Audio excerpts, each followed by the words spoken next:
Hey everybody, welcome back to the channel. I'm Dane, your host of the Rock and Metal Guardian. Hope you're having a wonderful day. Today I'm going to talk about my top 30 favorite vocalists of all time. This will be part 1 of that, and then tomorrow will be part 2. So let's jump right in. Coming in at number 30 is the wonderful, the fabulous Ian Hunter of Mott the Hoople, and of course his solo career. In a previous video I've mentioned how I like the front half or the front 2/3 of his discography as a solo artist, because he's starting to sound more and more like Dylan, and I'm just not, it's not my cup of tea. So, but just a powerful vocalist despite the fact that he has a gruff voice, and it's just a different feel.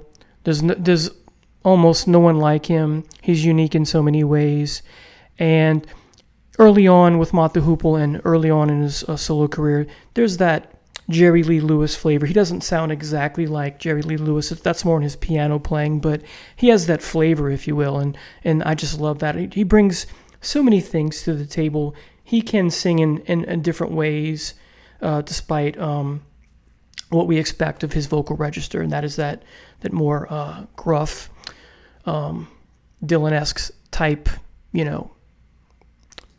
edge to what he does. So anyway, Ian Hunter, number 30. Number 29 is Glenn Hughes.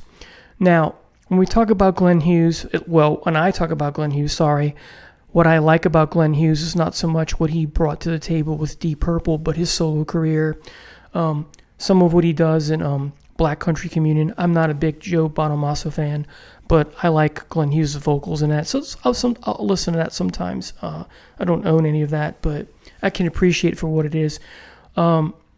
What I like about Glenn Hughes is, like I said, his solo stuff, but his time in Trapeze, especially that first album, Medusa, which I just love. That is, from start to finish, that album is just so powerful. The title track, Medusa, Black Cloud, just great. So Glenn Hughes, number 29.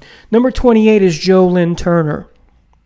Very great bluesy pop vocalist. He has an edge to his voice. He fits right in with, picking up where Rainbow left off after the Down to Earth album, which wasn't something I cared for. It's interesting. You go from Ronnie James Dio to Graham Bonnet and then to Lynn Turner, and I love, for me, that was much better than what was going on with Graham Bonnet. So Graham Bonnet can sing, mind you, but I just never thought he fit into the rest of the band. And I know I'm going to get some pushback here, but hey, it's just an opinion. Lynn Turner can sing the blues like nobody's business. I even like him on the lone Deep Purple album he did. I know people complain about that record, but while it's not great from start to finish, I would say 2/3 or 3/4 of that Rainbow album. I'm sorry, that Deep Purple. See, that Deep Purple album that he did, that's more like a Rainbow album. But it's just great. He's just got a powerful voice. He has a great register. He can sing up there. He can sing a little low. So there it is. Lynn Turner, number 28. Number 27 is James Noir from Robin Trower. And talk about a great blues voice as well. He was in Stone the Crows as well, plays bass. But if we're sticking strictly to his voice, just an overall powerful blues. He fits right in with the blues style of Robin Trower's playing. Just love him. So James Noir is at number 27. Number 26, even though short career, is Brad Delp from Boston. Again, melodic. I wouldn't describe his voice as heavy, but there's certainly an edge to the melodic style. Voice that he has, and just the best way to describe Brad Delp's voice, and again, someone who left us too soon, is beautiful. He's just a beautiful register. I only listened to the first 3 Boston albums. Those are the only ones I like. I know he's got some tracks that were put out on later albums after his death, but just those don't do anything for me. Maybe 1 or 2 songs, but for the most part, I don't listen to those. So Brad Delp, again, only 3 albums for me personally that I like, but just a great powerful voice. It just made an impact on me personally and so many other people. So Brad Delp, number 26. Number 25, this might shock some people, is Buck Dharma from Blue Oyster Cult. The first song I ever heard by Blue Oyster Cult was Don't Fear the Reaper. And I thought that was a great thing. I thought that was a great hint of things to come. And then lo and behold, I investigate. I'm 10 when that comes out, or 11. And so I investigate. I'm like, oh, he's not the lead singer. Oh, Eric Bloom is. Well, I want more Buck Dharma songs. And I've over the years, and it didn't take me long to appreciate Eric's voice, and it is what it is. I like both sides of the band. I still do wish that there were more Buck Dharma songs, but his voice for me is more aesthetically pleasing than Eric's. But Eric has a charisma that perhaps Buck doesn't have. Buck's that soft-spoken, aesthetically pleasing voice, as I said, but Eric's got a certain dynamic and powerful range, not a range, but he has a certain charisma, that works with the band, and there's a chemistry factor that he has, and I get why he's the lead vocalist for the most part. So anyway, but Buck Dharma has just a great voice all around, so he comes in at number 25. Number 24 also might surprise some people is Rick Emmett of Triumph. And yes, he's been compared to Geddy Lee in many ways. I get that. He sounds similar to Geddy Lee's voice, but I would argue Rick's voice, while aesthetically more pleasing than Geddy's, and you'll see later Geddy's on the list, so Geddy you'll see is higher, so spoiler alert, I gave that away, and that's okay. But I love Rick Emmett's voice. There's just something powerful about it. I would argue he has a beautiful voice as well. It's aesthetically pleasing. He's got a great range. To say he sounds exactly like Geddy is, I think, misleading. Yeah, I get the connection. There's a similarity, but again, ironically, while Rick Emmett's voice is more aesthetically pleasing to me than Geddy's, I put Geddy up higher in my list, and I'll explain that why. So Rick Emmett comes in at number 24, just a great voice. Number 23, and some people can say, why is this so low on your list? Just the way it is. It's just my opinion. Paul Rodgers. Perhaps what has to do with the fact is that when it comes to his stint in Free, I like only set number of songs. I don't like the whole discography of Free.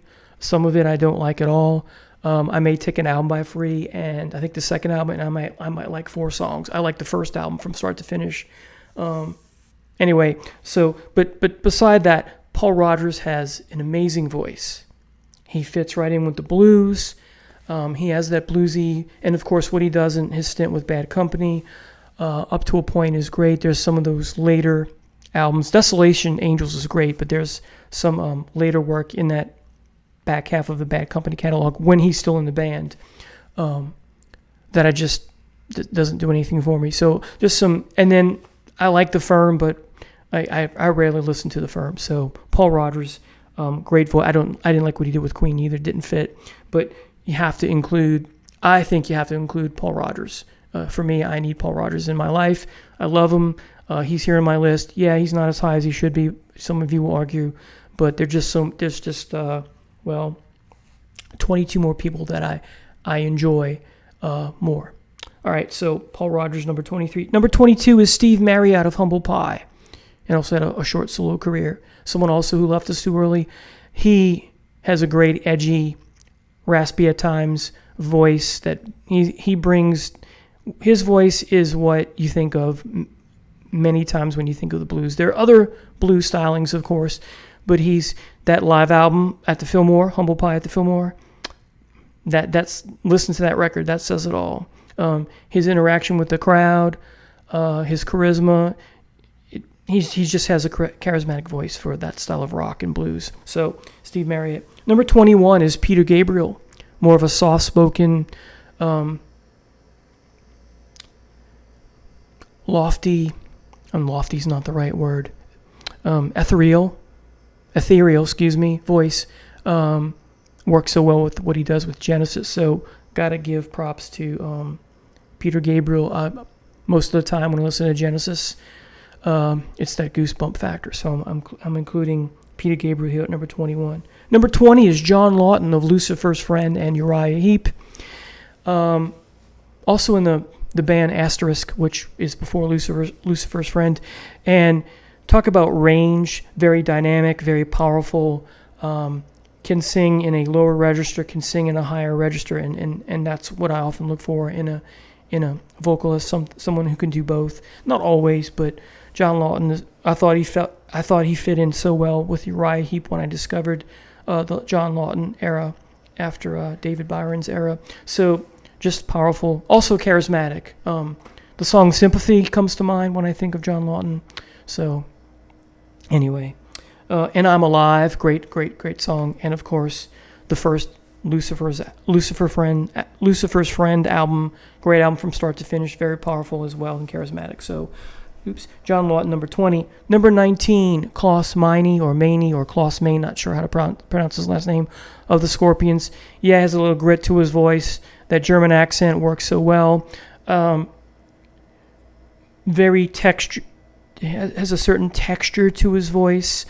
Whether you're talking about the first album, Lonesome Crow, that more psychedelic krautrock sound, or if we're talking about the more glam metal or 80s metal styling that he does, and then of course that 70s period in between, which is my favorite. That's just a hard rock and blues rock, power rock, if you want to call it that. Just love his voice. Number 18 is a tie, and they're both in the same band, hence the tie. Mark Farner and Don Brewer of Grand Funk Railroad.